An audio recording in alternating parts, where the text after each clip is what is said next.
Ay, si Mateo po nagkukuwento. Ano pong kwento ni Mateo? Ang dami niya kamong kwento. Nagtitinda si Papo, nagkukuwento lang siya. Ang dami niyang kinukuwento, hindi ko naman naintindihan. Oh, sige na, sure. Hi! Kumusta po kayo? Diyan lang po kayo? Hmm. Ano na yung kwento mo? Oh, tapos? Anong kwento niya? Ano pa?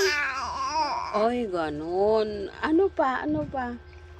Maaga kang nagising? Ay, maagang nagising ang bida na yan? Pag nagtitinda pala si Papo, nililibang mo lang yung sarili mo, ha? Sinong kausap mo? Kwento ka ng kwento. Wala naman ikaw kausap, ha? Ha? Ano?